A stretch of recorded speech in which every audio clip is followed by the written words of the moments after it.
This audiobook edition of Jawaharlal Nehru's The Discovery of India is brought to you by Giribala Joshi. This short YouTube podcast is a part of a larger project. Please subscribe to the channel and like and share the videos. This audiobook is created with the help of advanced text-to-speech AI technology. Chapter 9, The Last Phase, 3. Part 1, World War II, the Congress develops a foreign policy. The National Congress, like all other political organizations in India, was for long entirely engrossed in internal politics and paid little attention to foreign developments. In the 1920s, it began to take some interest in foreign affairs. No other organization did so, except the small groups of socialists and communists. Muslim organizations were interested in Palestine, and occasionally passed resolutions of sympathy for the Muslim Arabs there. The intense nationalism of Turkey, Egypt, and Iran was watched by them, but not without some apprehension, as it was secular, and was leading to reforms which were not wholly in keeping with their ideas of Islamic traditions. The Congress gradually developed a foreign policy, which was based on the elimination of political and economic imperialism everywhere, and the cooperation of free nations. This fitted in with the demand for Indian independence. As early as 1920, a resolution on foreign policy was passed by the Congress, in which our desire to cooperate with other nations, and especially to develop friendly relations with all our neighboring countries, was emphasized. The possibility of another large-scale war was later considered, and in 1927, 12 years before World War II actually started, the Congress first declared its policy in regard to it. This was 5 or 6 years before Hitler came into power, and before Japanese aggression in Manchuria had begun. Mussolini was consolidating himself in Italy, but did not then appear as a major threat to world peace. Fascist Italy was on friendly terms with England, and British statesmen expressed their admiration for the Duce. There were a number of petty dictators in Europe, also usually on good terms with the British government. Between England and Soviet Russia, however, there was a complete breach. There had been the Arcos raid, and withdrawal of diplomatic representatives. In the League of Nations and the International Labour Office, British and French policy was definitely conservative. In the interminable discussions on disarmament, when every other country represented in the League, as well as the USA, were in favour of the total abolition of aerial bombardment, Britain made some vital reservations. For many years the British government had used aircraft, for police purposes it was called, for bombing towns and villages in Iraq and the northwest frontier of India. This right was insisted upon, thus, preventing any general agreement on this subject in the League and later in the Disarmament Conference. Germany, the Weimar Republican Germany, had become a full member of the League of Nations, and Locarno had been hailed as a forerunner of perpetual peace in Europe, and a triumph of British policy. Another view of all these developments was that Soviet Russia was being isolated, and a joint front against her was being created in Europe. Russia had just celebrated the 10th anniversary of her revolution and had developed friendly ties with various eastern countries, Turkey, Iran, Afghanistan, and Mongolia. The Chinese Revolution had also advanced with great strides, and the nationalist armies had taken possession of half of China, coming into conflict with foreign, and especially British, interests in the port towns and the interior. Subsequently there had been internal trouble and a breakup of the Kuomintang into rival groups. The world situation seemed to be drifting towards a major conflict with England and France as heads of a European group of nations, and Soviet Russia associated with some Eastern nations. The United States of America held aloof from both these groups. Their intense dislike of communism kept them away from Russia, and their distrust of British policy and competition with British finance and industry, preventing them from associating themselves with the British group. Over and above these considerations was the isolationist sentiment of America and the fear of being embroiled in European quarrels. In this setting, Indian opinion inevitably sided with Soviet Russia and the Eastern nations. This did not mean any widespread approval of communism, though a growing number were attracted to socialist thought. The triumphs of the Chinese Revolution were hailed with enthusiasm as portents of the approaching freedom of India, and of the elimination of European aggression in Asia. We developed an interest in nationalist movements in the Dutch East Indies and Indochina, as well as the Western Asiatic countries and Egypt. The conversion of Singapore into a great naval base, and the development of Trincomalee Harbour in Ceylon appeared as parts of the general preparations for the coming war, in which Britain would try to consolidate and strengthen her imperialist position and crush Soviet Russia and the rising nationalist movements of the East. It was with this background that the National Congress began to develop its foreign policy in 1927. It declared that India could be no party to an imperialist war, and in no event should India be made to join any war without the consent of her people being obtained. In the years that followed, this declaration was frequently repeated, and widespread propaganda was carried on in accordance with it. It became one of the foundations of Congress policy, and it was generally accepted, of Indian policy. No individual or organization in India opposed it. Meanwhile, changes were taking place in Europe, and Hitler and Nazism had risen. The Congress immediately reacted against these changes and denounced them, for Hitler and his creed seemed the very embodiment and intensification of the imperialism and racialism against which the Congress was struggling. Japanese aggression in Manchuria produced even stronger reactions because of sympathy for China. Abyssinia, Spain, the Sino-Japanese War, Czechoslovakia, and Munich added to this strength of feeling and the tension of approaching war. But this coming war was likely to be different from the one that had been envisaged before Hitler had arisen. Even so, British policy had been almost continuously pro-fascist and pro-Nazi, and it was difficult to believe that it would suddenly change overnight and champion freedom and democracy. Its dominant imperialist outlook and desire to hold on to its empire would continue despite other developments, also its basic opposition to Russia and what Russia represented. But it became increasingly obvious that in spite of every desire to appease Hitler, he was becoming a dominating power in Europe, entirely upsetting the old balance and menacing the vital interests of the British Empire. War between England and Germany became probable, and if this broke out, what then would our policy be? How would we reconcile the two dominating trends of our policy, opposition to British imperialism and opposition to fascism and Nazism? How would we bring in line our nationalism and our internationalism? It was a difficult question in the existing circumstances, difficult for us, but offering no difficulty if the British government took a step to demonstrate to us that they had given up their imperialist policy in India and wanted to rely on popular goodwill. In a contest between nationalism and internationalism, nationalism was bound to win. That had happened in every country and in every crisis. In a country under foreign domination, with bitter memories of continuous struggle and suffering, that was an inevitable and unavoidable consequence. England and France had played false to Republican Spain, and betrayed Czechoslovakia, and thus sacrificed internationalism for what they considered, wrongly as events proved, their national interests. The United States of America had clung to isolationism, in spite of their evident sympathy with England, France, and China, and their hatred of Nazism and Japanese militarism and aggression. It was Pearl Harbor that flung them headlong into war. Soviet Russia, the very emblem of internationalism, had followed a strictly national policy, bringing confusion to many of her friends and sympathizers. It was the sudden and unannounced attack by the German armies that brought war to the USSR. The Scandinavian countries and Holland and Belgium tried to avoid war and entanglement in the vain hope of saving themselves, and yet were overwhelmed by it. Turkey has sat precariously for 5 years on the thin edge of a varying neutrality, governed solely by national considerations.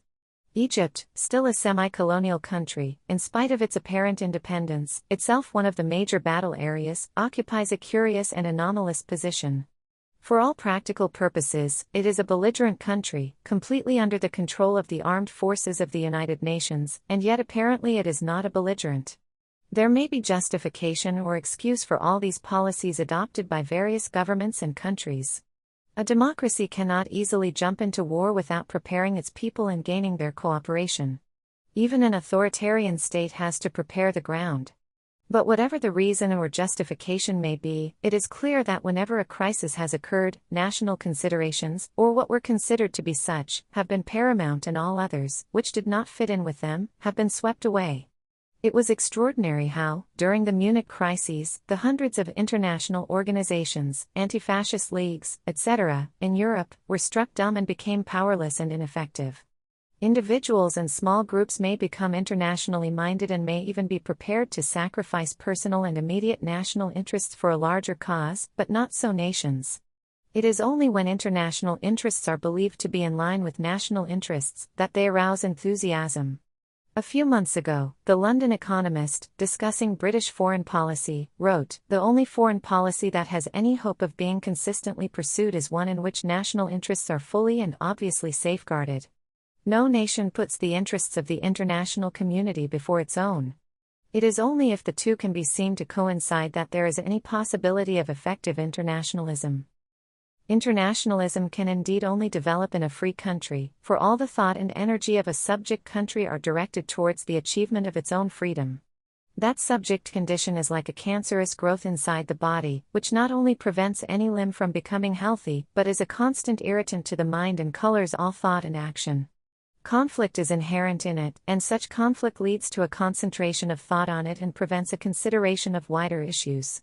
The history of a long succession of past conflicts and suffering becomes the inseparable companion of both the individual and the national mind. It becomes an obsession, a dominating passion, which cannot be exorcised, except by removing its root cause. And even then, when the sense of subjection has gone, the cure is slow, for the injuries of the mind take longer to heal than those of the body. All this background we have long had in India, and yet Gandhi gave a turn to our nationalist movement, which lessened the feelings of frustration and bitterness.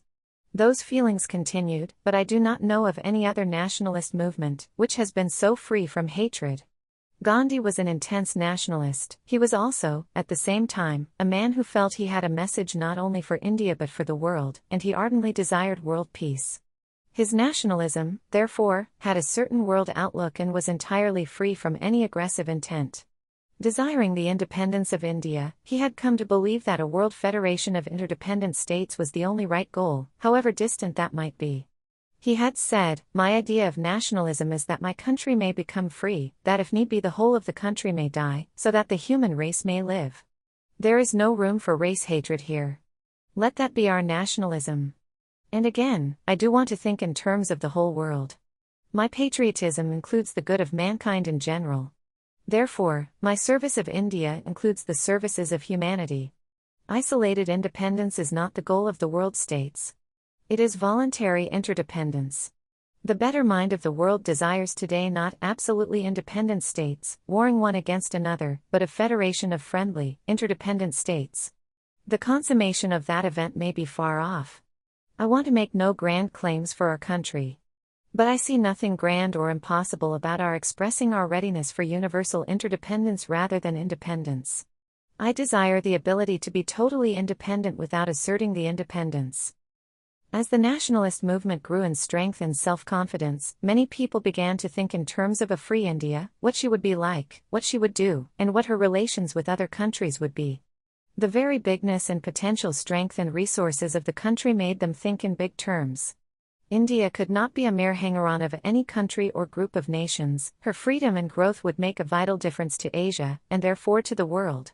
That led inevitably to the conception of full independence, and a severance of the bonds that tied her to England and her empire. Dominion status, even when that status approached independence, seemed an absurd limitation and a hindrance to full growth. The idea behind dominion status, of a mother country closely connected with her daughter nations, all of them having a common cultural background, seemed totally inapplicable to India. It meant certainly a wider sphere of international cooperation, which was desirable, but it also meant at the same time lesser cooperation with countries outside that empire or Commonwealth group. It thus became a limiting factor, and our ideas, full of the promise of the future, overstepped these boundaries and looked to a wider cooperation. In particular, we thought of close relations with our neighbor countries in the East and West, with China, Afghanistan, Iran, and the Soviet Union. Even with distant America, we wanted closer relations, for we could learn much from the United States, as also from the Soviet Union. There was a feeling that we had exhausted our capacity for learning anything more from England, and in any event we could only profit by contact with each other after breaking the unhealthy bond that tied us, and by meeting on equal terms. The racial discrimination and treatment of Indians in some of the British dominions and colonies were powerful factors in our determination to break from that group. In particular, South Africa was a constant irritant, and East Africa and Kenya, directly under the British colonial policy. Curiously enough, we got on well, as individuals, with Canadians, Australians, and New Zealanders, for they represent a new tradition and were free from many of the prejudices and the social conservatism of the British. When we talked of the independence of India, it was not in terms of isolation. We realized, perhaps more than many other countries, that the old type of complete national independence was doomed, and there must be a new era of world cooperation. We made it repeatedly clear, therefore, that we were perfectly agreeable to limit that independence, in common with other nations, within some international framework.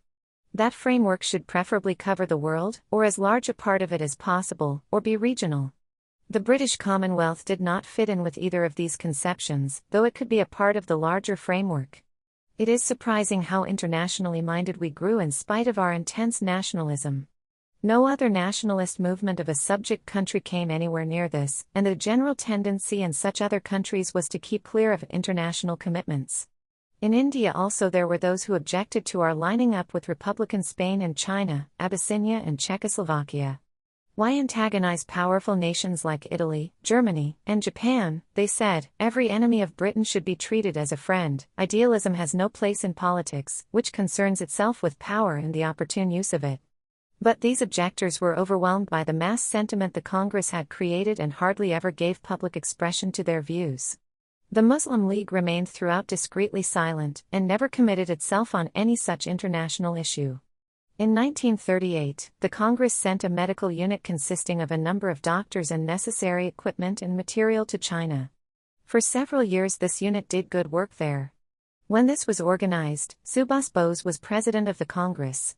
He did not approve of any step being taken by the Congress which was anti-Japanese or anti-German or anti-Italian.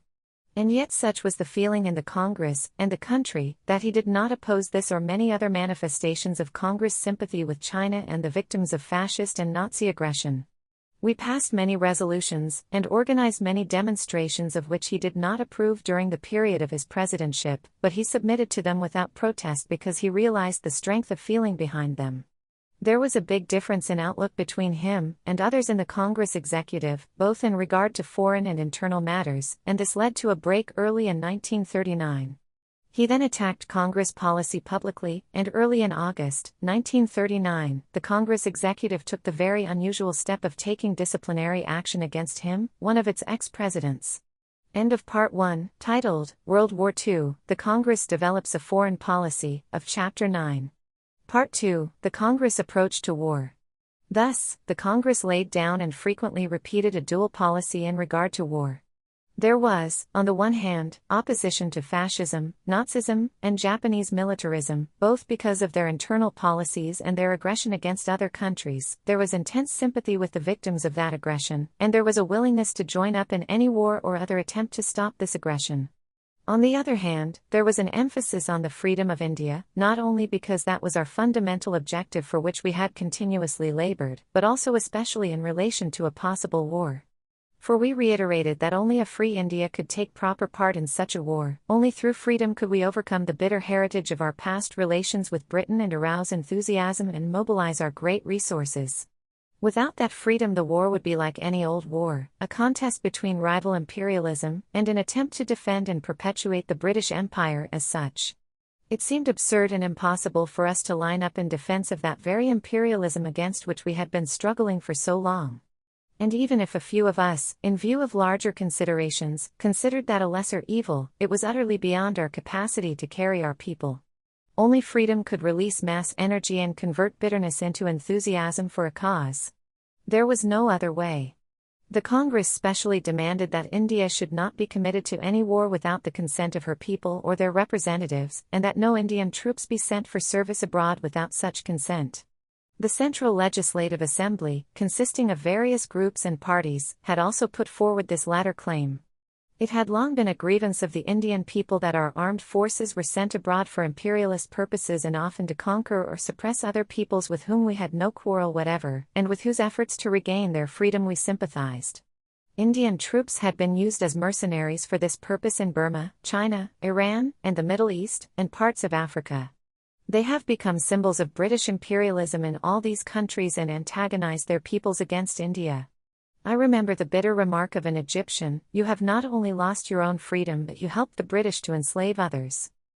The two parts of this dual policy did not automatically fit into each other, there was an element of mutual contradiction in them. But that contradiction was not of our creation, it was inherent in the circumstances and was inevitably mirrored in any policy that arose from those circumstances. Repeatedly, we pointed out the inconsistency of condemning fascism and Nazism, and maintaining imperialist domination. It was true that the former were indulging in horrid crimes, whilst imperialism in India and elsewhere had stabilized itself. The difference was one of degree and of time, not of kind.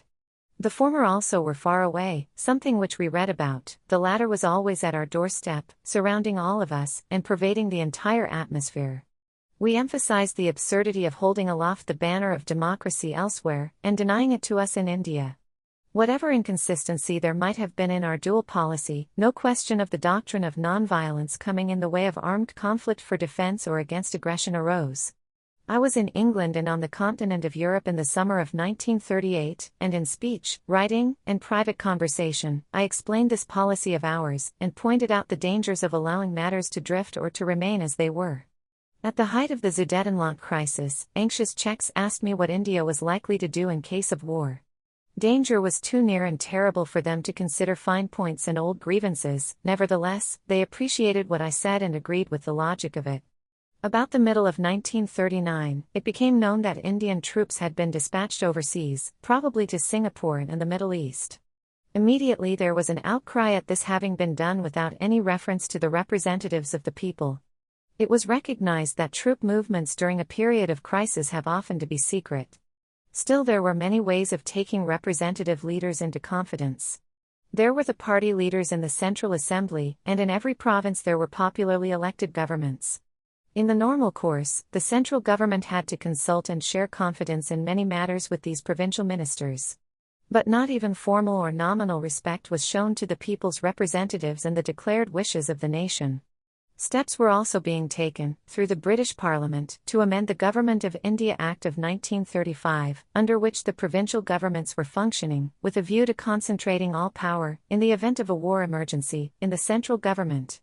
Normally, in a democratic country, this might have been a natural and reasonable step, if taken with the consent of the parties concerned.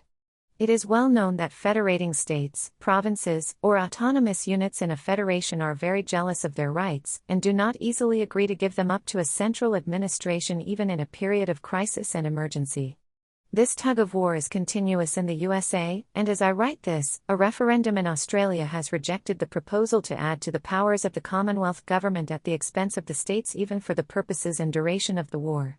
And yet both in the USA and Australia, the central government and legislature are popularly elected, and consist of representatives of those very states. In India, the central government was, and is, wholly irresponsible and authoritarian, not elected and not in any way responsible to the people generally or to the provinces. It functioned completely as an agent of the British government. To add to its power at the expense of the provincial governments and legislatures meant weakening still further these popular provincial governments, and striking at the very basis of provincial autonomy. This was deeply resented. It was felt that this was contrary to the assurances under which Congress governments had been formed, and indicated that, as previously, war would be imposed upon India without any reference to her chosen representatives. The Congress executive expressed its strong dissent with this policy, which it considered a deliberate flouting of the declarations both of the Congress and the central legislature. It declared that it must resist any imposition of this kind, and could not agree to India being committed to far-reaching policies without the consent of her people. Again it stated, early in August 1939, that in this world crisis, the sympathies of the Working Committee are entirely with the people who stand for democracy and freedom, and the Congress has repeatedly condemned fascist aggression in Europe, Africa, and the Far East of Asia, as well as the betrayal of democracy by British imperialism in Czechoslovakia and Spain.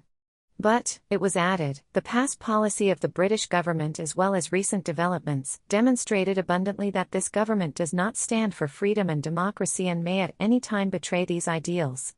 India cannot associate herself with such a government, or be asked to give her resources for democratic freedom which is denied to her, and which is likely to be betrayed.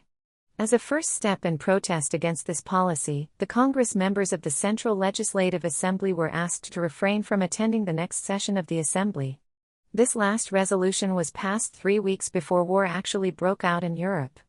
It seemed that the government of India, and the British government behind it, were bent on ignoring completely Indian opinion, not only in regard to the major issues raised by the war crisis, but also on many minor matters.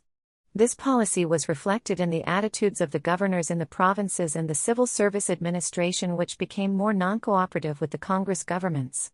The position of these Congress provincial governments was becoming increasingly difficult, and strong sections of public opinion were excited and apprehensive.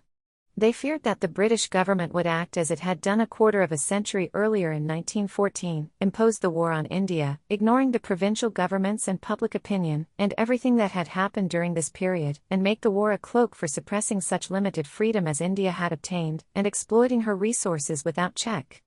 But much had happened during this quarter of a century, and the mood of the people was very different. The idea of a great country like India being treated as a chattel, and her people utterly and contemptuously ignored, was bitterly resented. Was all the struggle and suffering of the past 20 years to count for nothing? Were the Indian people to shame the land from which they sprang by quietly submitting to this disgrace and humiliation? Many of them had learnt to resist what they considered evil, and not to submit when such submission was considered shameful. They had willingly accepted the consequences of such non-submission. Then there were others, a younger generation, which had little personal experience of the nationalist struggle and what it had involved, and for whom even the civil disobedience movements of the 20s and early 30s were past history and nothing more. They had not been tested in the fire of experience and suffering and took many things for granted.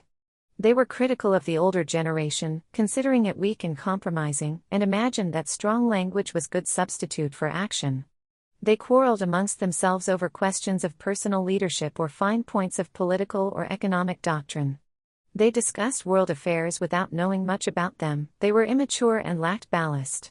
There was good material in them, much enthusiasm for good causes, but somehow the general effect produced by them was disappointing and discouraging. Perhaps it was a temporary phase, which they would outgrow, which they may have outgrown already after the bitter experiences which they have since had. Whatever the other differences, all these groups within the nationalist ranks reacted in similar fashion to British policy towards India during the crisis. They were angered by it, and called upon Congress to resist it. A proud and sensitive nationalism did not want to submit to this humiliation. All other considerations became secondary. War was declared in Europe, and immediately the Viceroy of India announced that India was also at war. One man, and he a foreigner and a representative of a hated system, could plunge 400 millions of human beings into war without the slightest reference to them. There was something fundamentally wrong and rotten in a system under which the fate of these millions could be decided in this way. In the Dominions, the decision was taken by popular representatives after full debate and consideration of various points of view. Not so in India, and it hurt. End of Part 2, titled, The Congress Approach to War, of Chapter 9. Part 3, Reaction to War. I was in Chongqing when the war began in Europe. The Congress president cabled me to return immediately, and I hurried back. A meeting of the Congress executive was being held when I arrived, and to this meeting Mr. M.A. Jinnah was also invited, but he expressed his inability to come. The Viceroy had not only committed India formally to the war, but had issued a number of ordinances. The British Parliament had also passed the Government of India Amending Act. All these enactments circumscribed and limited the powers and activities of the provincial governments and were resented, especially as no effort had been made to consult the people's representatives. Indeed, their oft-repeated wishes and declarations had been completely ignored. On September 14, 1939, after long deliberation, the Congress Working Committee issued a lengthy statement on the war crisis. The steps the victory had taken, and the new enactments and decrees were referred to, and it was stated that the Working Committee must take the gravest view of these developments. Fascism and Nazism were condemned, and particularly, the latest aggression of the Nazi government in Germany against Poland, and sympathy was expressed for those who resisted it. While cooperation was offered, it was added that any imposed decision will necessarily have to be opposed by them. If cooperation is desired in a worthy cause, this cannot be obtained by compulsion and imposition, and the committee cannot agree to the carrying out by the Indian people of orders issued by external authority. Cooperation must be between equals by mutual consent for a cause which both consider to be worthy. The people of India have, in the recent past, faced grave risks and willingly made great sacrifices to secure their own freedom and establish a free democratic state in India, and their sympathy is entirely on the side of democracy and freedom. But India cannot associate herself in a war said to be for democratic freedom, when that very freedom is denied to her, and such limited freedom as she possesses, taken away from her. The committee are aware that the governments of Great Britain and France have declared that they are fighting for democracy and freedom, and to put an end to aggression. But the history of the recent past is full of examples showing the constant divergence between the spoken word, the ideals proclaimed, and the real motives and objectives. Certain past events, during and after World War I, were referred to, and then, subsequent history has demonstrated afresh how even a seemingly fervent declaration of faith may be followed by an ignoble desertion. Again, it is asserted that democracy is in danger and must be defended, and with this statement the committee are in entire agreement. The committee believe that the peoples of the West are moved by this ideal and objective, and for these they are prepared to make sacrifices, but again and again the ideals and sentiments of the people and of those who have sacrificed themselves in the struggle have been ignored and faith has not been kept with them. If the war is to defend the status quo, imperialist possessions, colonies, vested interests, and privilege, then India can have nothing to do with it. If, however, the issue is democracy and a world order based on democracy, then India is intensely interested in it. The committee are convinced that the interests of Indian democracy do not conflict with the interests of British democracy or of world democracy, but there is an inherent and ineradicable conflict between democracy for India and elsewhere and imperialism and fascism. If Great Britain fights for the maintenance and extension of democracy, then she must necessarily end imperialism in her own possessions. A free democratic India will gladly associate herself with other free nations for mutual defense against aggression and for economic cooperation. She will work for the establishment of a real world order based on freedom and democracy, utilizing the world's knowledge and resources for the progress and advancement of humanity. The Congress executive, nationalist as it was, took an international view, and considered the war as something much more than a conflict of armed forces.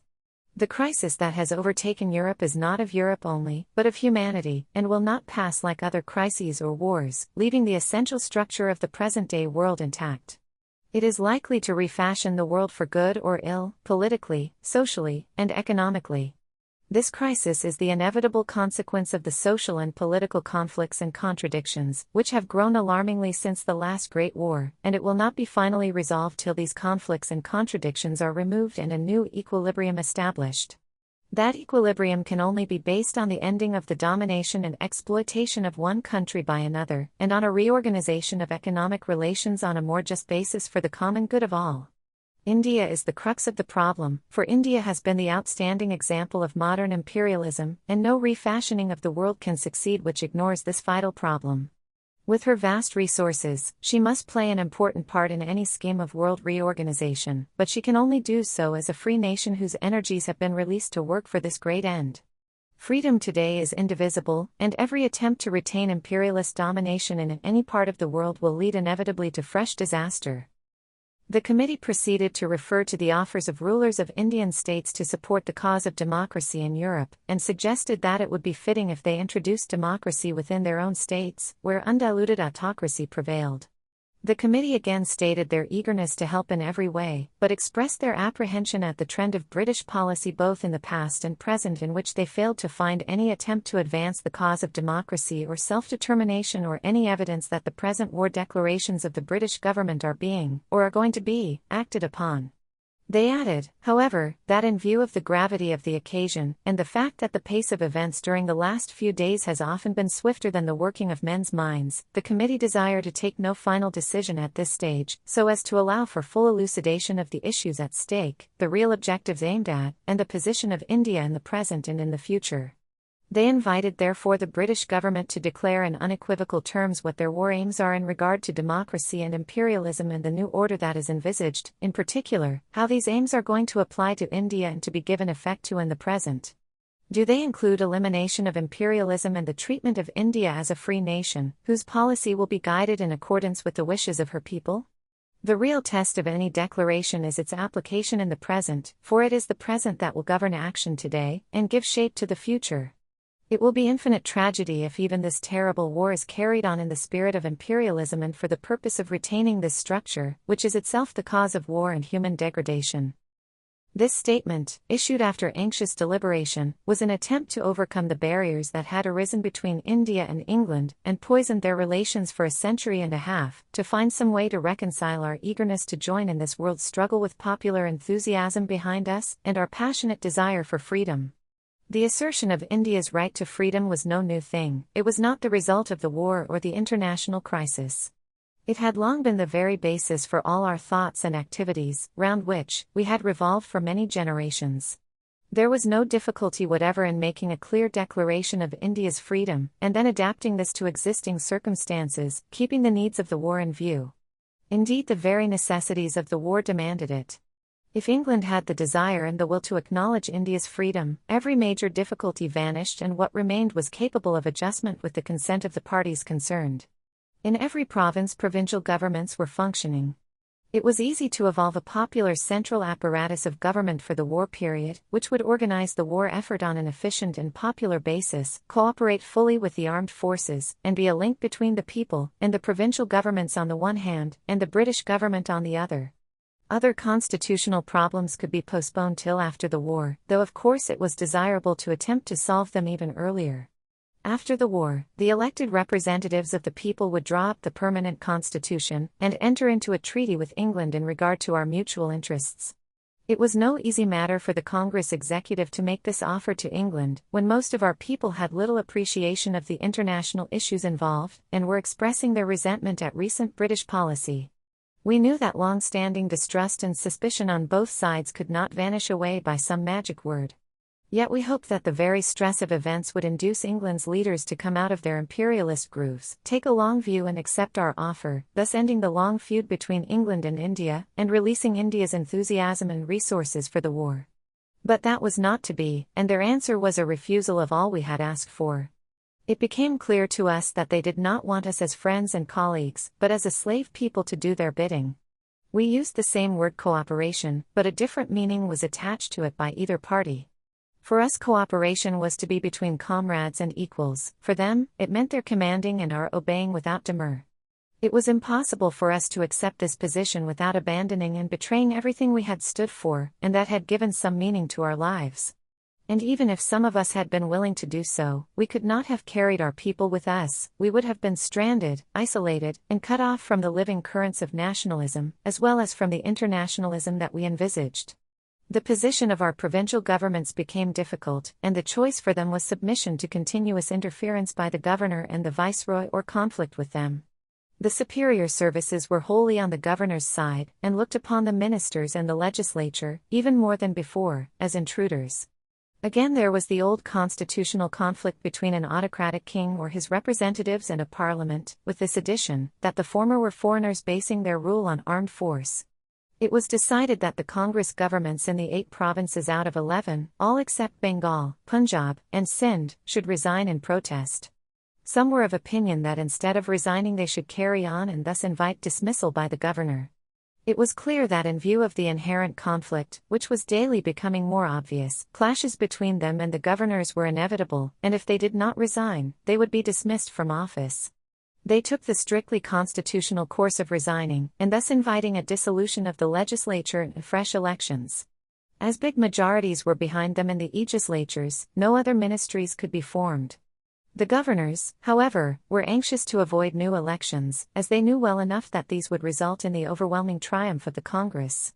They did not dissolve the legislatures, but merely suspended them, and assumed all the powers of the provincial governments and legislatures.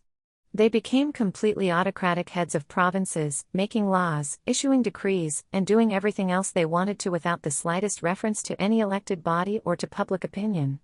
British spokesmen have often asserted that the Congress executive acted in an authoritarian manner in calling upon the provincial governments to resign. This is an odd charge, coming from those who have been functioning in a more autocratic and authoritarian manner than anyone outside the fascist and Nazi countries. As a matter of fact, the very foundation of Congress policy, on which members of the legislatures had been elected, and provincial governments had been formed after assurances from the viceroy, was freedom of action in the provincial sphere and no interference by governor or viceroy.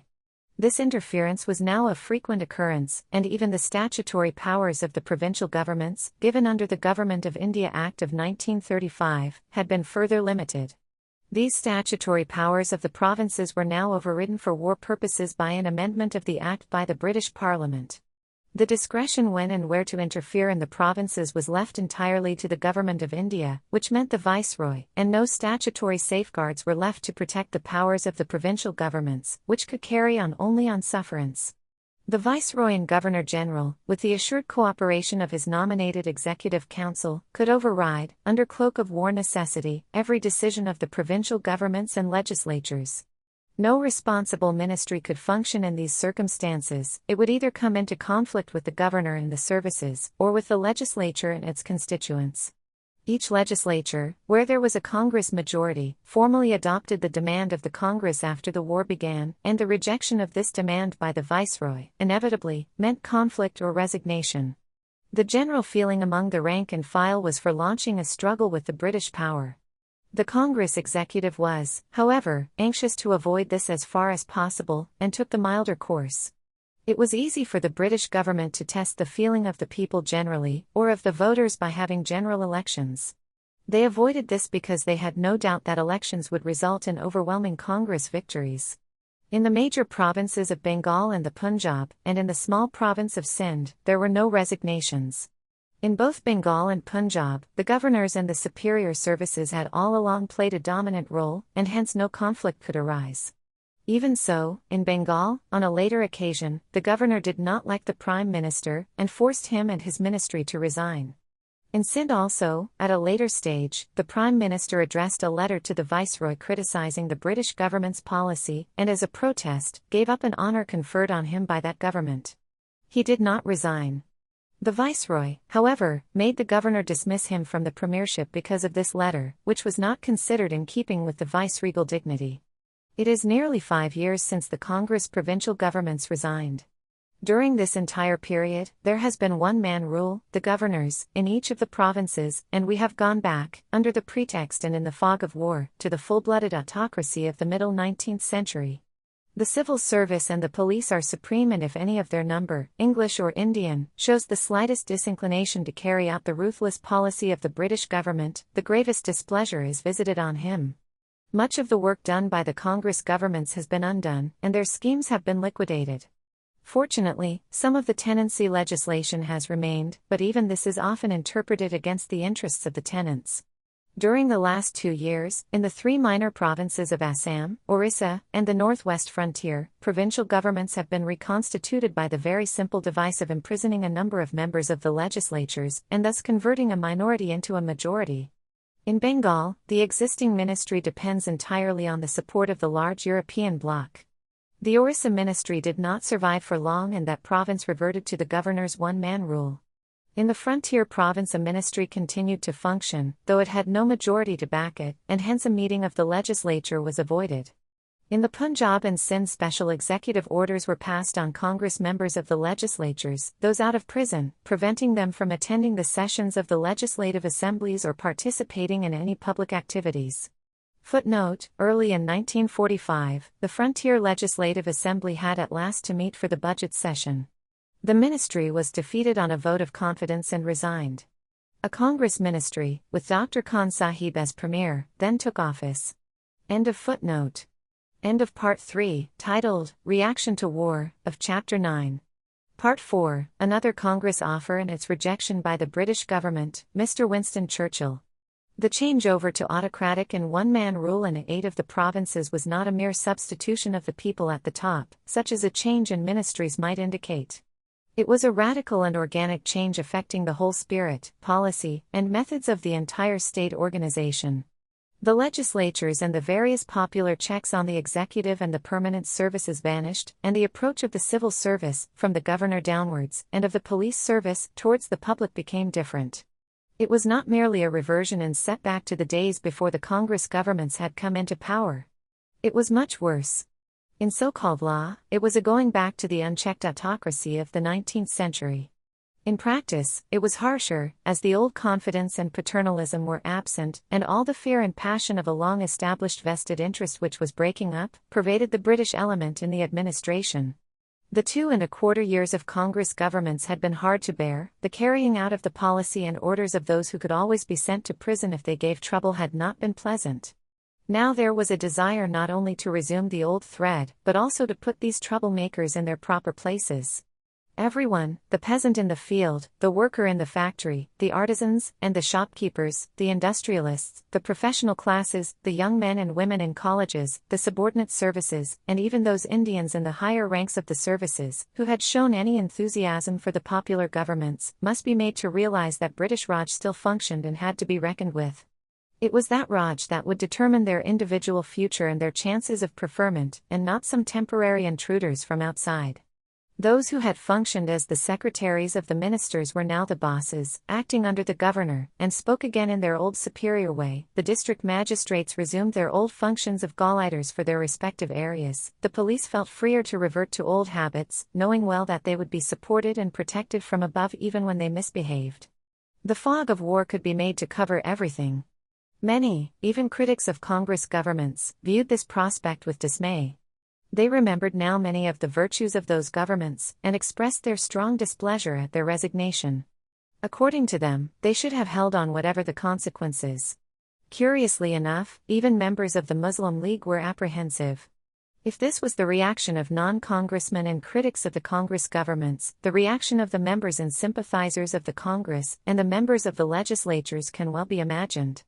The ministers had resigned from their offices but not from membership of the legislature, nor had the speakers and the members of these legislatures resigned. Nevertheless, they were pushed aside and ignored, and no fresh elections were held. Even from a purely constitutional point of view, this was not easy to tolerate, and would have produced a crisis in any country.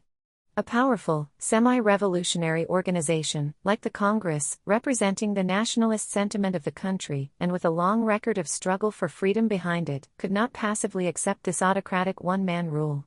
It could not just be a spectator of what was happening, more especially, as this was directed against it. There were strong and repeated demands for positive action to counter this suppression of the legislatures and of public activity generally, and the whole policy of the British government in regard to India. After the refusal of the British government to state their war aims or to make any advance in India, the Congress Working Committee had declared, the answer to this demand, of the Congress, has been entirely unsatisfactory, and an attempt has been made on behalf of the British government to create misunderstanding and to befog the main and moral issue. The committee can only interpret this attempt to avoid a statement of war aims and Indian freedom, by taking shelter under irrelevant issues, as a desire to maintain imperialist domination of India in alliance with the reactionary elements in the country. The Congress has looked upon the war crisis and the problems it raises as essentially a moral issue, and has not sought to profit by it in any spirit of bargaining. The moral and dominant issue of war aims and India's freedom has to be settled satisfactorily before any other subsidiary question can be considered. In no event can the Congress accept the responsibility of government, even in the transitional period, without real power being given to popular representatives. The committee went on to say that because of the declarations made on behalf of the British government, the Congress had been compelled to dissociate itself from British policy, and as a first step in non-cooperation, the Congress governments in the provinces had resigned. The general policy of non-cooperation continued, and would have to continue unless the British government revised its policy. The Working Committee would, however, remind congressmen that it is inherent in every form of satyagraha that no effort is spared to achieve an honorable settlement with the opponent. The Working Committee will, therefore, continue to explore the means of arriving at an honorable settlement, even though the British government has banged the door in the face of the Congress.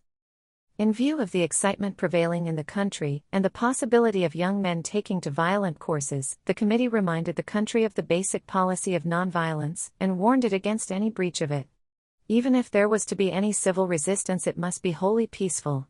Further, that satyagraha means goodwill towards all, especially towards opponents.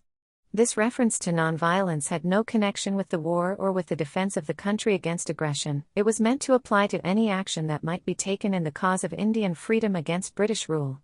Those were the months when the war in Europe was in a quiescent state after the crushing of Poland. It was the so-called phony period, and in India, especially, war seemed very far off to the average person, and probably even more so to the British authorities in India, except in so far as material had to be supplied. The Communist Party in India then, and right up to the day when Germany attacked Russia in June 1941, was wholly against any cooperation with the British war effort. Their organization had been banned. Their influence was inconsiderable, except among some groups of young men. But because they gave aggressive expression to a prevailing sentiment, they became a kind of ginger group. It would have been easy during this period to have general elections, both in the provinces and for the Central Assembly. The war certainly did not come in the way. Such elections would have cleared the atmosphere and brought the real situation in the country to the surface. But it was that reality itself which was feared by the British authorities, for it would have put an end to the many unreal arguments that they were continually advancing about the influence of various groups. But all elections were avoided. The provinces continued under one-man rule, and the Central Assembly, elected under a very restricted franchise for a 3-year period, has now been in existence for 10 years. Even when the war started in 1939, it was ancient and had exceeded its allotted span by 2 years. Year after year, its life is extended, its members grow older and more venerable, and sometimes die, and even the memory of elections fades away. Elections are not liked by the British government. They spoil the routine of life and blur the picture of an India of warring creeds and parties. Without elections, it is much easier to give importance to any individual or group that is deserving of favor. The situation in the country as a whole, and especially in the many provinces where one-man rule now flourished, became progressively more tense. Individual congressmen were sent to prison for their normal activities. The peasantry cried loudly for relief from the renewed oppression of petty officials and police, who sought favor from their superiors by making all manner of exactions in the name of the war. The demand for some action to meet this situation became imperative, and the Congress, at its annual session held at Ramgarh, in Bihar, in March 1940, under the presidentship of Maulana Abul Kalam Azad, decided that civil disobedience was the only course left. Even so, it avoided taking any positive step then and asked people to prepare for it.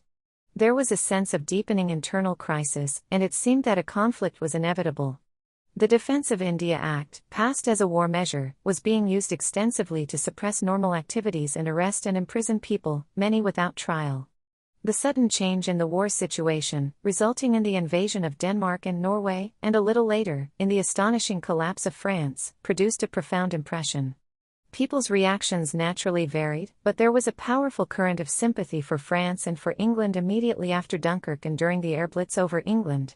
Congress, which had been on the verge of civil disobedience, could not think in terms of any such movement, while the very existence of free England hung in the balance.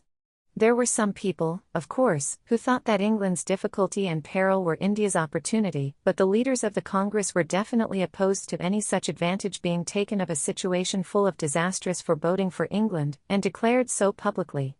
All talk of civil disobedience was given up for the time being. Another attempt was made on behalf of the Congress to arrive at a settlement with the British government.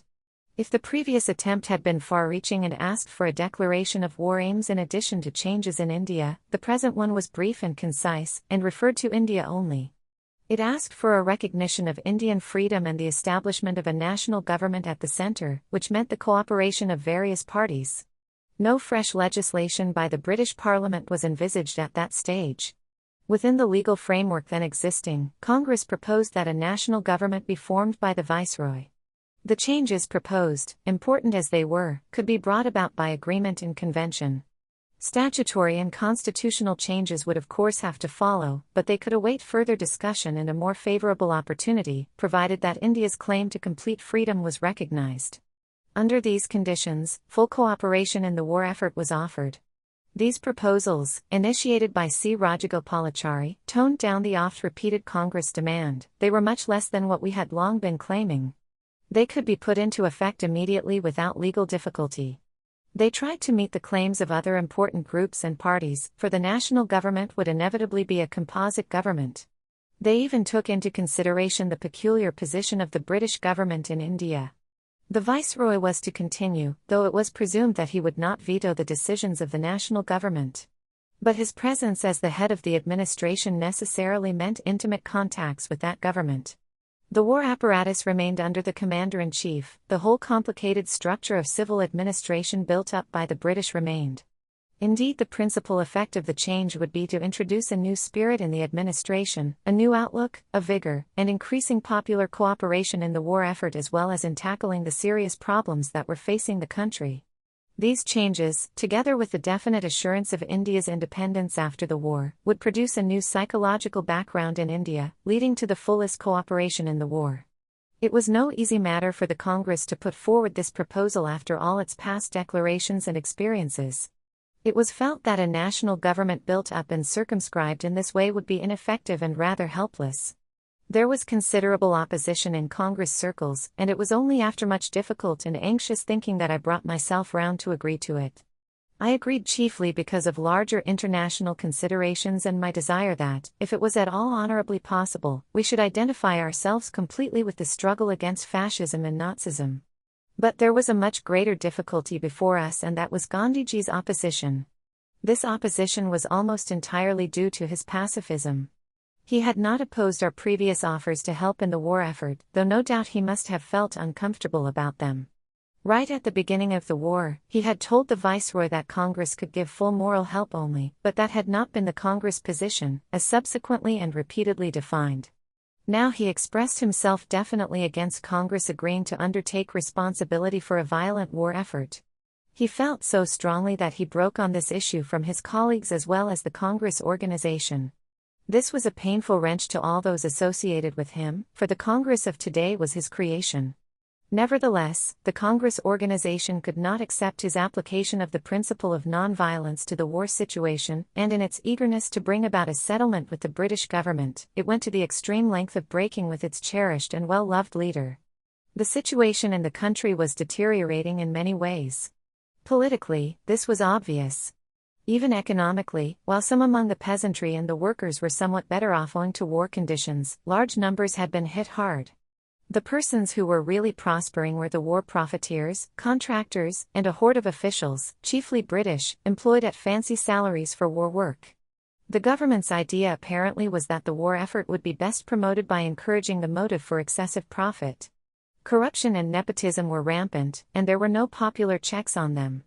Public criticism was considered a discouragement of war effort, and hence to be put down by the all-embracing provisions of the Defence of India Act. It was a discouraging spectacle. All these factors induced us to try our utmost once again to arrive at a settlement with the British government. What were the chances? Not very promising. The whole organization of the permanent services was enjoying a freedom from control and criticism such as they had not had for more than 2 generations.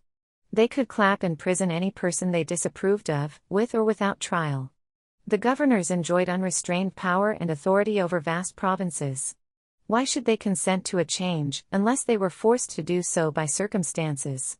Over the top of the imperial structure, sat the Viceroy, Lord Linlithgow, surrounded by all the pomp and ceremony befitting his high position. Heavy of body and slow of mind, solid as a rock, and with almost a rock's lack of awareness, possessing the qualities and failings of an old-fashioned British aristocrat, he sought with integrity and honesty of purpose to find a way out of the tangle. But his limitations were too many, his mind worked in the old groove, and shrank back from any innovations. His vision was limited by the traditions of the ruling class, out of which he came. He saw and heard through the eyes and ears of the civil service and others who surrounded him. He distrusted people who talked of fundamental political and social changes. He disliked those who did not show a becoming appreciation of the high mission of the British Empire and its chief representative in India. In England, there had been a change during the dark days of the German blitzkrieg over Western Europe. Mr. Neville Chamberlain had gone, and that was a relief from many points of view. The Marquis of Zetland, that ornament of his noble order, had also departed from the India Office without any tears being shed. In his place had come Mr. Amory, about whom little was known, but this little was significant. He had vigorously defended in the House of Commons Japanese aggression over China, giving as an argument that if they condemned what Japan had done in China, they would have to condemn equally what Britain had done in India and Egypt. A sound argument used perversely for a wrong purpose. But the person who really counted was Mr. Winston Churchill, the new Prime Minister. Mr. Churchill's views on Indian freedom were clear and definite and had been frequently repeated.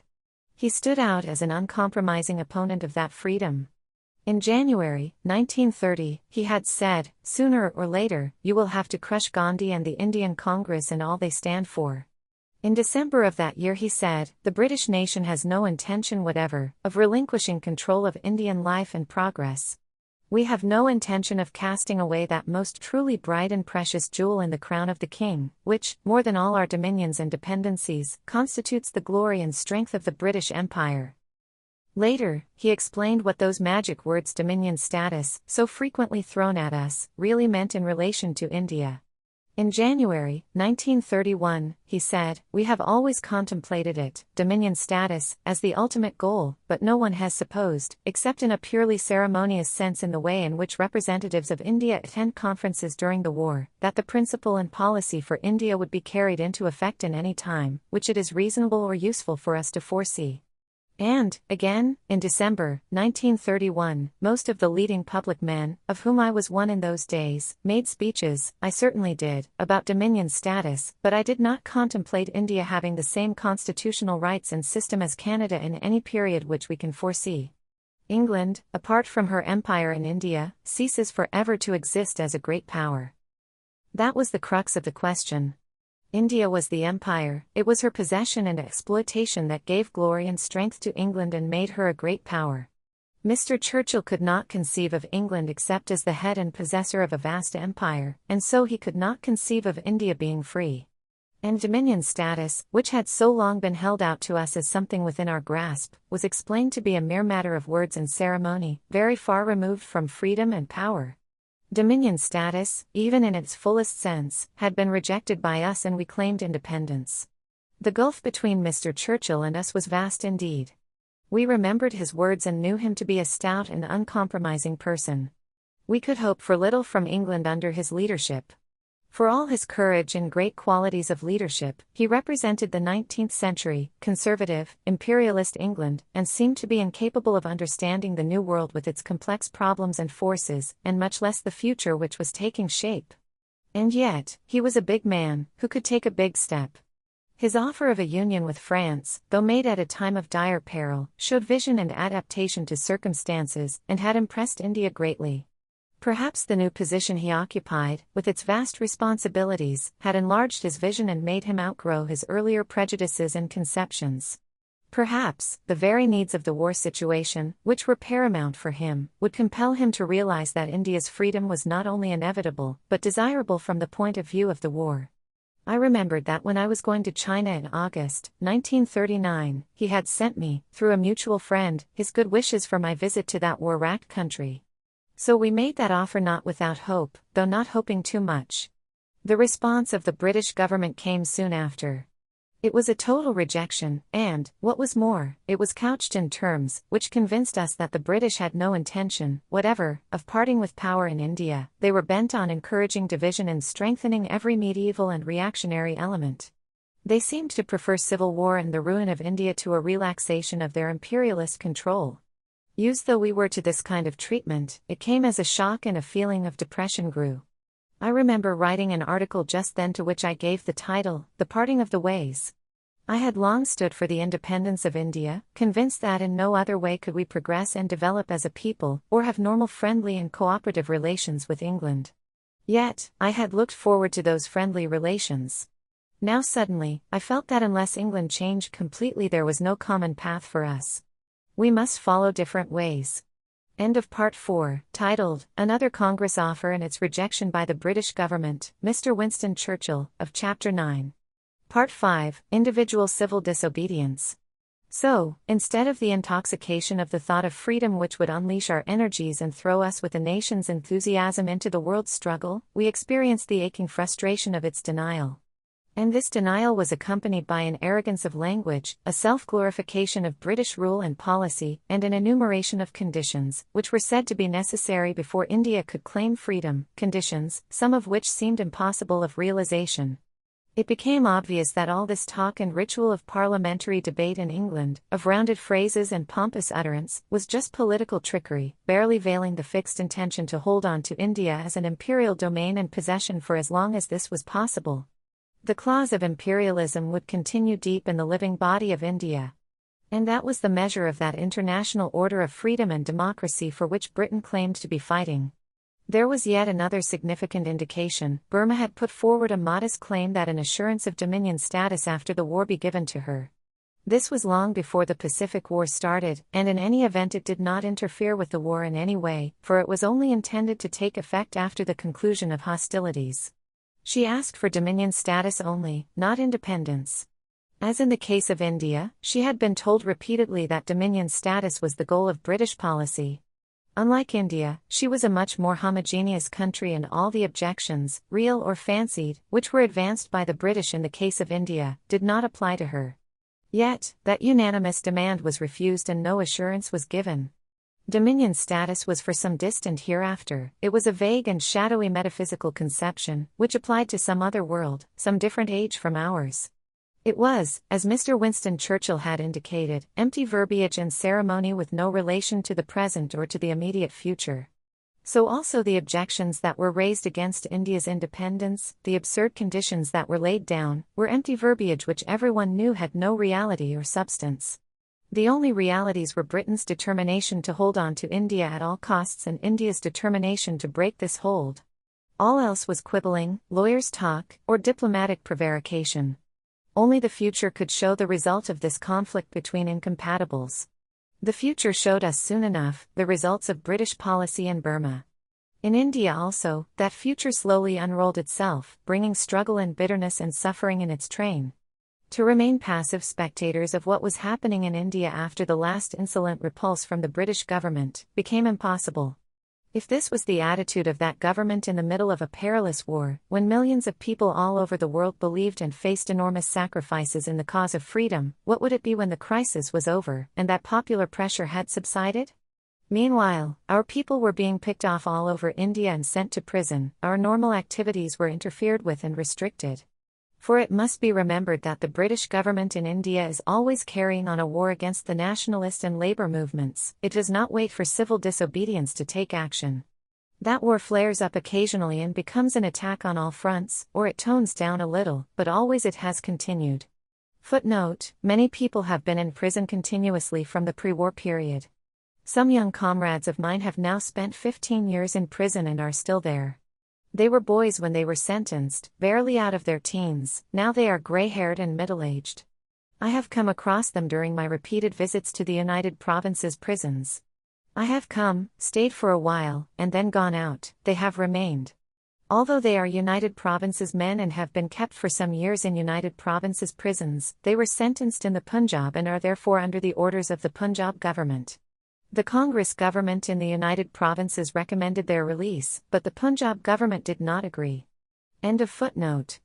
During the brief period of Congress governments in the provinces, it was in a quiescent stage, but soon after their resignation, it started afresh, and the permanent services took peculiar pleasure in issuing orders to and imprisoning prominent congressmen and members of the legislatures.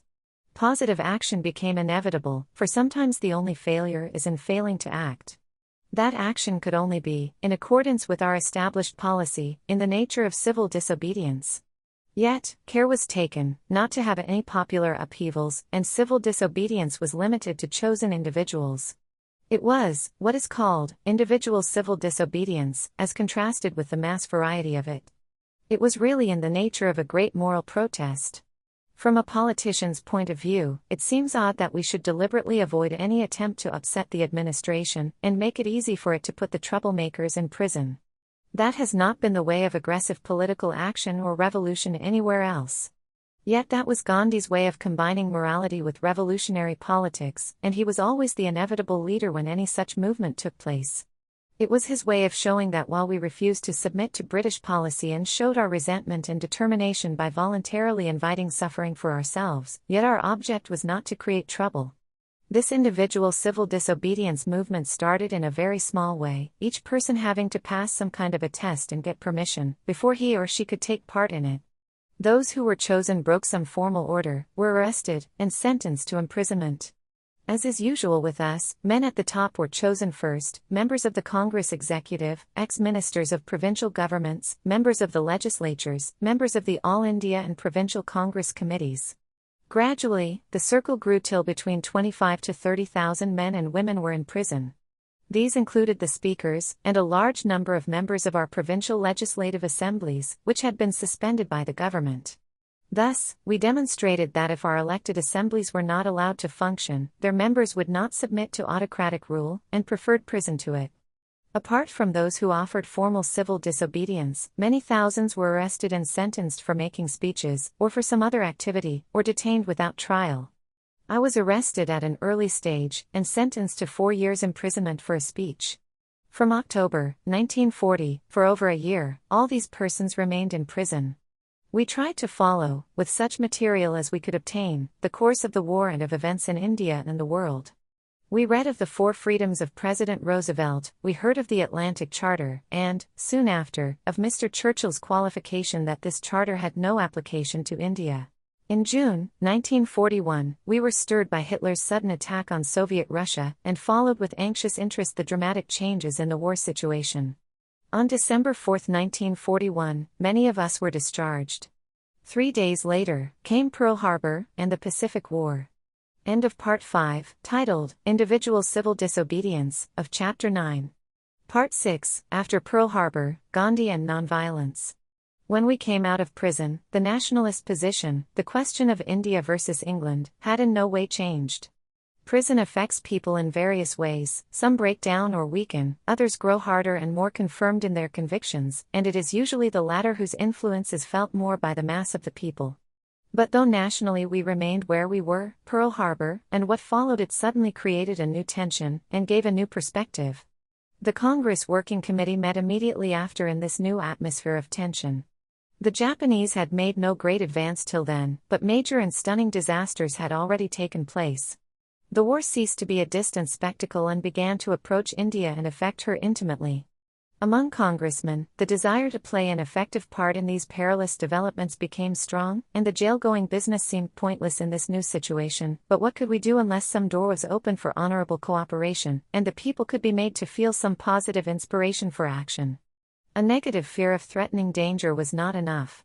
In spite of past history and all that had happened, we were eager to offer our cooperation in the war, and especially for the defense of India, subject necessarily to a national government which would enable us to function in cooperation with other elements in the country, and to make the people feel that it was really a national effort, and not one imposed by outsiders who had enslaved us. There was no difference of opinion on this general approach among congressmen and most others, but a vital difference of principle arose rather unexpectedly. Gandhiji found himself unable to give up his fundamental principle of nonviolence even in regard to external war. The very nearness of that war became a challenge to him and a test of faith. If he failed at this critical moment, either nonviolence was not the all-embracing and basic principle and course of action he had believed it to be, or else, he was wrong in discarding it or compromising with it. He could not give up the faith of a lifetime on which he had based all his activities, and he felt that he must accept the necessary consequences and implications of that nonviolence. A similar difficulty and conflict had arisen for the first time about the time of the Munich crisis in 1938, when war seemed to be impending. I was in Europe then and was not present at the discussions that took place. But the difficulty passed with the passing of the crisis and the postponement of war. When war actually started in September 1939, no such question arose or was discussed by us. It was only in the late summer of 1940 that Gandhiji again made it clear to us that he could not make himself a party to violent warfare, and he would like the Congress to adopt the same attitude in regard to it. He was agreeable to giving moral and every other kind of help, short of actual assistance in armed and violent warfare.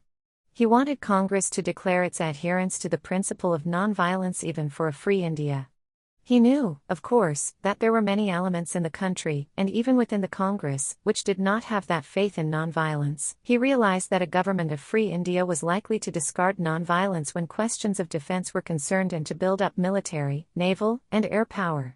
But he wanted, if possible, for Congress at least to hold the banner of nonviolence aloft, and thus, to train the minds of the people, and make them think increasingly in terms of peaceful action. He had a horror of seeing India militarized. He dreamt of India becoming a symbol and example of nonviolence, and by her example weaning the rest of the world from war and the ways of violence. Even if India as a whole had not accepted this idea, Congress should not discard it when the time for trial came. The Congress had long ago accepted the principle and practice of nonviolence in its application to our struggle for freedom and in building up unity in the nation. At no time had it gone beyond that position or applied the principle to defense from external aggression or internal disorder. Indeed, it had taken an eager interest in the development of the Indian Army and frequently demanded the Indianization of its officer personnel. The Congress Party and the central legislature had often moved or participated in resolutions on this subject. As the leader of that party in the 20s, my father had accepted membership of the Scheme Committee, which had been formed for the Indianization and reorganization of the Indian Army. He resigned subsequently from it, but that was for political reasons, and had nothing to do with nonviolence. In 1937-38, the Congress Party had put forward in the Central Assembly, after consulting all the provincial governments, proposals for the expansion of the Indian Army, its mechanization, the development of the absurdly small and almost non-existent naval and air arms, and the progressive replacement of the British Army in India by the Indian Army. As the cost of British troops in India was about 4 times that of the Indian troops, the latter could be mechanized and expanded without much additional cost, if they took the place of British troops. Again, during the Munich period, the importance of developing the air arm was emphasized, but government said that expert opinion was not agreed about this. In 1940, the Congress Party especially attended the Central Assembly and repeated all this and pointed out how incompetent the government and its military department were in making arrangements for India's defense. At no time, so far as I am aware, was the question of nonviolence considered in relation to the Army, Navy, or Air Forces, or the police. It was taken for granted that its application was confined to our struggle for freedom. It is true that it had a powerful effect on our thinking in many ways, and it made the Congress strongly favor world disarmament and a peaceful solution of all international, as well as national, disputes. When the Congress governments were functioning in the provinces, many of them were eager to encourage some form of military training in the universities and colleges. It was the government of India that disapproved of this and came in the way. Gandhiji, no doubt, disapproved of these tendencies, but he did not interfere. He did not even like the use of the police as an armed force for the suppression of riots, and he expressed his distress at it. But he put up with it as a lesser evil, and hoped that his teaching would gradually sink into the mind of India. It was his disapproval of such tendencies within the Congress that led him to sever his formal membership connection with the Congress in the early 30s, though even so he continued as the undoubted leader and advisor of the Congress. It was an anomalous and unsatisfactory position for all of us, but perhaps it made him feel that thus he was not personally responsible for all the varied decisions which Congress took from time to time, which did not wholly conform to his principles and convictions. Always, there has been that inner conflict within him, and in our national politics, between Gandhi as a national leader and Gandhi as a man with a prophetic message, which was not confined to India but was for humanity and the world. It is never easy to reconcile a strict adherence to truth as one sees it, with the exigencies and expediencies of life, and especially of political life. Normally people do not even worry themselves over this problem. They keep truth apart in some corner of their minds, if they keep it at all anywhere, and accept expediency as the measure of action. In politics that has been the universal rule, not only because, unfortunately, politicians are a peculiar species of opportunists, but because they cannot act purely on the personal plane. They have to make others act, and so they have to consider the limitations of others and their understanding of, and receptivity to, truth. And because of this they have to make compromises with that truth and adapt it to the prevailing circumstances. That adaptation becomes inevitable, and yet there are always risks attending it. The tendency to ignore and abandon truth grows, and expediency becomes the sole criterion of action. Gandhi, for all his rock-like adherence to certain principles, has shown a great capacity to adapt himself to others and to changing circumstances, to take into consideration the strength and weakness of those others, especially of the mass of the people, and how far they were capable of acting up to the truth as he saw it. But from time to time, he pulls himself up, as if he were afraid that he had gone too far in his compromising, and returns to his moorings. In the midst of action, he seems to be in tune with the mass mind, responsive to its capacity, and therefore adapting himself to it to some extent. At other times he becomes more theoretical and apparently less adaptable. There is also the same difference observable in his action and his writings. This is confusing to his own people, and more so to others, who are ignorant of the background in India. How far a single individual can influence a people's thought and ideology, it is difficult to say. Some people in history have exerted a powerful influence, and yet, it may be that they have emphasized and brought out something that already existed in the mind of the people, or have given clear and pointed expression to the vaguely felt ideas of the age. Gandhi's influence on India's mind has been profound in the present age. How long and in what form it will endure, only the future can show. His influence is not limited to those who agree with him or accept him as a national leader, it extends to those also who disagree with him and criticize him. Very few persons in India accept in its entirety his doctrine of non-violence or his economic theories, yet very many have been influenced by them in some way or other. Usually speaking in terms of religion, he has emphasized the moral approach to political problems as well as those of everyday life. The religious background has affected those chiefly who were inclined that way, but the moral approach has influenced others also. Many have been appreciably raised to higher levels of moral and ethical action, many more have been forced to think at least in those terms, and that thought itself has some effect on action and behavior. Politics cease to be just expediency and opportunism, as they usually have been everywhere, and there is a continuous moral tussle preceding thought and action. Expediency, or what appears to be immediately possible and desirable, can never be ignored, but it is toned down by other considerations and a longer view of more distant consequences. Gandhi's influence in these various directions has pervaded India and left its mark. But it is not because of his non-violence or economic theories that he has become the foremost and most outstanding of India's leaders. To the vast majority of India's people he is the symbol of India determined to be free, of militant nationalism, of a refusal to submit to arrogant might, of never agreeing to anything involving national dishonor. Though many people in India may disagree with him on 100 matters, though they may criticize him or even part company from him on some particular issue, at a time of action and struggle, when India's freedom is at stake they flock to him again, and look up to him as their inevitable leader. When Gandhiji raised in 1940 the question of non-violence in relation to the war and the future of free India, the Congress Working Committee had to face the issue squarely. They made it clear to him that they were unable to go as far as he wanted them to go, and could not possibly commit India or the Congress to future applications of this principle in the external domain. This led to a definite and public break with him on this issue. 2 months later, further discussions led to an agreed formula which was later adopted as part of a resolution by the All India Congress Committee.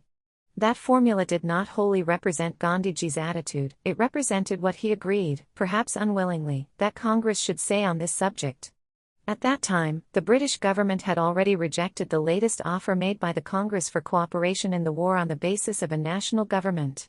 Some kind of conflict was approaching, and as was inevitable, both Gandhiji and Congress looked towards each other, and were impelled by a desire to find a way out of the deadlock between them. The formula did not refer to the war, as just previously our offer of cooperation had been unceremoniously and utterly rejected.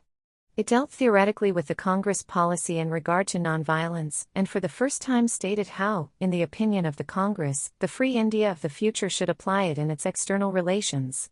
That part of the resolution ran thus. The All India Congress Committee firmly believes in the policy and practice of nonviolence, not only in the struggle for Swaraj, but also, in so far as this may be possible of application, in free India. The committee is convinced, and recent world events have demonstrated, that complete world disarmament is necessary, and the establishment of a new and juster political and economic order, if the world is not to destroy itself and revert to barbarism. A free India will, therefore, throw all her weight in favor of world disarmament, and should herself be prepared to give a lead in this to the world. Such lead will inevitably depend on external factors and internal conditions, but the state would do its utmost to give effect to this policy of disarmament. Effective disarmament and the establishment of world peace by the ending of national wars depend ultimately on the removal of the causes of wars and national conflicts. These causes must be rooted out by the ending of the domination of one country over another, and the exploitation of one people or group by another. To that end, India will peacefully labor, and it is with this objective in view that the people of India desire to attain the status of a free and independent nation. Such freedom will be the prelude to the close association with other countries within a comity of free nations for the peace and progress of the world. This declaration, it will be noticed, while strongly affirming the Congress' wish for peaceful action and disarmament, also emphasized a number of qualifications and limitations. The internal crisis within the Congress was resolved in 1940, and then came a year of prison for large numbers of us. In December 1941, however, the same crisis took shape again when Gandhiji insisted on complete nonviolence. Again, there was a split and public disagreement, and the president of the Congress, Maulana Abul Kalam Azad, and others were unable to accept Gandhiji's viewpoint. It became clear that the Congress as a whole, including some of the faithful followers of Gandhiji, disagreed with him in this matter. The force of circumstances and the rapid succession of dramatic events influenced all of us, including Gandhiji, and he refrained from pressing his viewpoint on the Congress, though he did not identify himself with the Congress view. At no other time was this issue raised by Gandhiji in the Congress. When later, Sir Stafford Cripps came with his proposals, there was no question of non-violence. His proposals were considered purely from the political point of view. In late months, leading up to August 1942, Gandhiji's nationalism and intense desire for freedom made him even agree to Congress participation in the war, if India could function as a free country. For him, this was a remarkable and astonishing change, involving suffering of the mind and pain of the spirit. In the conflict between that principle of non-violence, which had become his very lifeblood and meaning of existence, and India's freedom, which was a dominating and consuming passion for him, the scales inclined towards the latter. That did not mean, of course, that he weakened in his faith in non-violence. But it did mean that he was prepared to agree to the Congress not applying it in this war. The practical statesman took precedence over the uncompromising prophet. As I have watched and thought over this frequent struggle in Gandhi's mind, which has led often to so many seeming contradictions, and which affected me and my activities so intimately, I have remembered a passage in one of Little Hart's books. The idea of the indirect approach is closely related to all problems of the influence of mind over mind, the most influential factor in human history. Yet it is hard to reconcile with another lesson, that true conclusions can only be reached, or approached, by pursuing the truth without regard to where it may lead or what its effect may be, on different interests. History bears witness to the vital part that the prophets have played in human progress, which is evidence of the ultimate practical value of expressing unreservedly the truth as one sees it. Yet, it also becomes clear that the acceptances and spreading of that vision has always depended on another class of men, leaders, who had to be philosophical strategists, striking a compromise between truth and men's receptivity to it. Their effect has often depended on their own limitations in perceiving the truth as on their practical wisdom in proclaiming it. The prophets must be stoned, that is their lot, and the test of their self-fulfillment. But a leader who is stoned may merely prove that he has failed in his function through a deficiency of wisdom, or through confusing his function with that of a prophet. Time alone can tell whether the effect of such a sacrifice redeems the apparent failure as a leader that does honor to him as a man. At the least he avoids the more common fault of leaders, that of sacrificing the truth to expediency without ultimate advantage to the cause. For whoever habitually suppresses the truth in the interests of tact will produce a deformity from the womb of his thought. Is there a practical way of combining progress towards the attainment of truth with progress towards its acceptance? A possible solution of the problem is suggested by reflection on strategic principles, which point to the importance of maintaining an object consistently, and also, of pursuing it in a way adapted to circumstances. Opposition to the truth is inevitable, especially if it takes the form of a new idea, but the degree of resistance can be diminished by giving thought not only to the aim but to the method of approach. Avoid a frontal attack on a long-established position, instead seek to turn it by a flank movement, so that a more penetrable side is exposed to the thrust of truth. But, in any such indirect approach, take care not to diverge from the truth, for nothing is more fatal to its real advancement than to lapse into untruth. Looking back on the stages by which various fresh ideas gained acceptance, it can be seen that the process was eased when they could be presented, not as something radically new, but as the revival in modern terms of a time-honored principle or practice that had been forgotten. This required not deception, but care to trace the connection, since there is nothing new under the sun. Footnote, Little Hart, The Strategy of Indirect Approach, 1941, Preface. End of footnote. End of Part 6, titled, After Pearl Harbor, Gandhi and Nonviolence, of Chapter 9.